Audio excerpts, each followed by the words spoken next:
Ikan hiu lagi kaya. Dengerin ya sayang. 200 tahun yang lalu ada seorang kiai di Medan Klaten bernama Kiai Abdul Jalal. Beliau adalah sosok yang arif dan penuh wibawa. Suatu hari, sang kiai memanggil cucu kesayangannya yang bernama Turmudi. Cucuku, bawalah berita iman ini ke arah utara Surakarta. Di sana, masyarakat menanti bimbinganmu.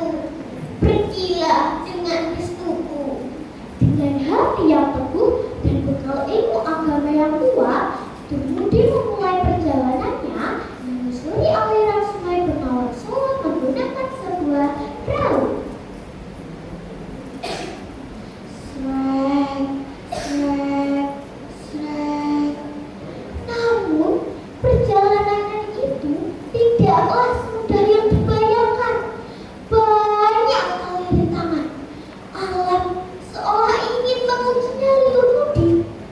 Saat perahu Turmudi tiba di sebuah pusaran air yang dikenal sebagai Kedung Srengenge, tiba-tiba suasana menjadi mencekam.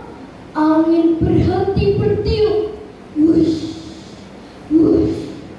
Perahunya berhenti, membeku tak mampu maju, seolah ditarik oleh tangan-tangan tak kasat mata dari dasar sungai. Turmudi memejamkan mata, merasakan kekuatan gelap yang mencoba mengancam diri. Dengan lantang dia berseru, "Siapa kamu, makhluk jelek? Jika kau memang jantan, tunjukkan batang hidungmu. Jangan hanya bersembunyi di kegelapan." Seketika air sungai berbuih hebat.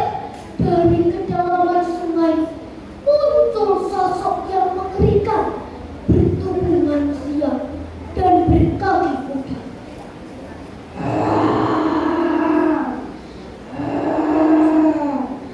Jangan sombong anak muda.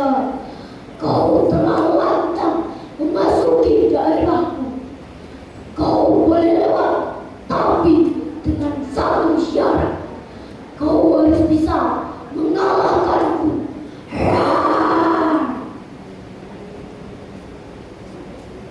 Baik, kalau itu mau. Berilah seranganku. Ya, ya, ya.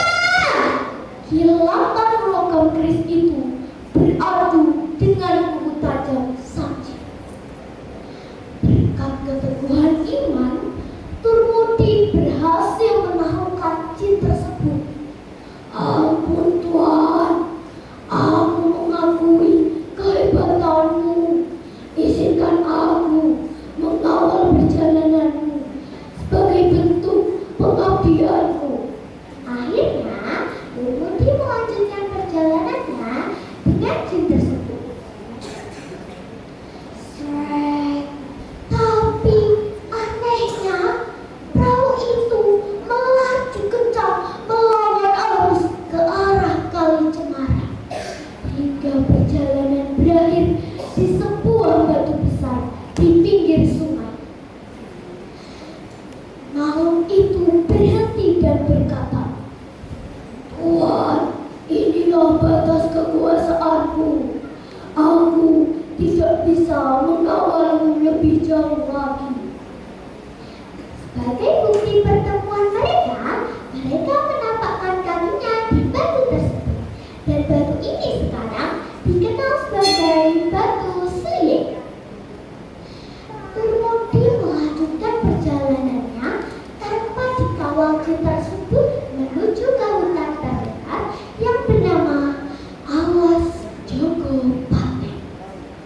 Alas berarti hutan, Joko berarti berjaga-jaga, Paten berarti mati. Sehingga siapa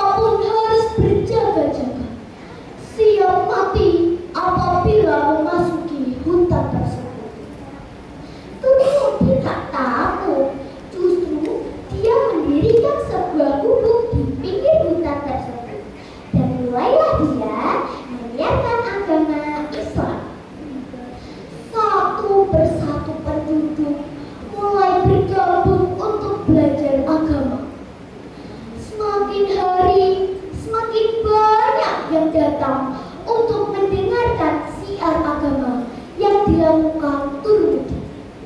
Hingga suatu ketika gemparlah seluruh Surakarta.